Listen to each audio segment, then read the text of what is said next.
হায়রে, চাচার বিশ্বকাপ ভাতিজা জোর করে ছিনিয়ে নিয়েছে। এই দিন দেখার জন্য কি চাচা ভাতিজাকে ছোটবেলায় নিজ হাতে গোসল করিয়েছিল? চাচা যদি আগে জানতো ভাতিজা বড় হয়ে চাচা সম্পত্তি দখল করবে, তাহলে চাচা নিজ হাতে গোসল না করিয়ে পানিতে চুবাতো। তবে ভাই যাই বলেন, এই বিশ্বকাপ স্পেনেরই প্রাপ্য ছিল। আর্জেন্টিনার ফ্যানরাও এই কথাটা স্বীকার করে।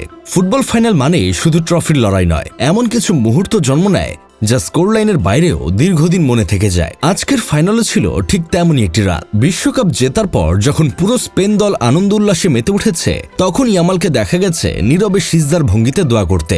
সাফল্যের মুহূর্তেও স্রষ্টার প্রতি কৃতজ্ঞতা প্রকাশের এই দৃশ্য অনেকের মন ছুঁয়ে গেছে।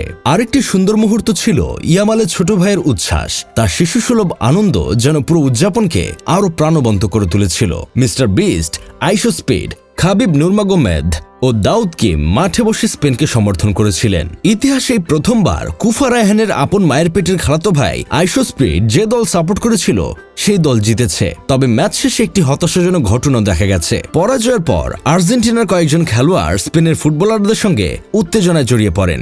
ম্যাচ চলাকালেও কঠিন ফাউল ও লাল কার্ডের ঘটনা ছিল।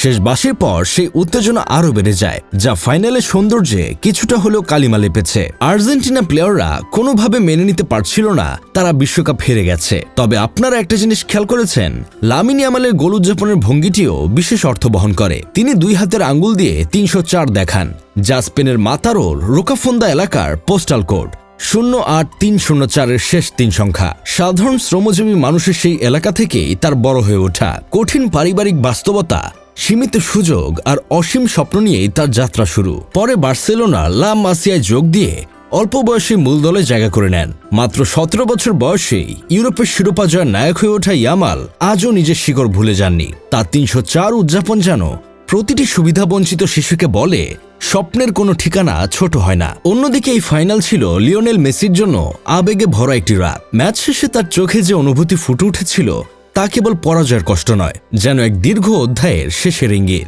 একপাশে বিদায় প্রজন্মের প্রতীক মেসি, অন্য পাশে নতুন যুগের মুখ ইয়ামাল। ফুটবলের সৌন্দর্য এখানেই, একজনের গল্প শেষের দিকে এগোয়, আরেকজনের গল্প শুরু হয়। ম্যাচ জুড়ে স্পেন ছিল অনেক বেশি সংগঠিত, আত্মবিশ্বাসী ও ছন্দময়। বলের দখল, আক্রমণ এবং খেলার নিয়ন্ত্রণ সবকিছুতেই তারা এগিয়ে ছিল।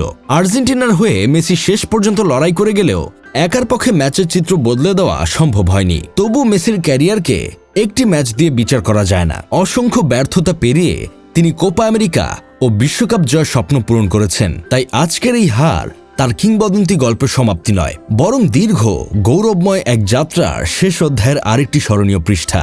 যাই হোক, শেষমেশ আমি গোলাম হোসেন একটা কাজের কথা কই, বিশ্বকাপ শেষ, তাই নিজেদের মধ্যে আর কামড়াকামড়ি না করে সবাই এক হয়ে যাই। দিন শেষে আমরা সবাই ভাই ভাই।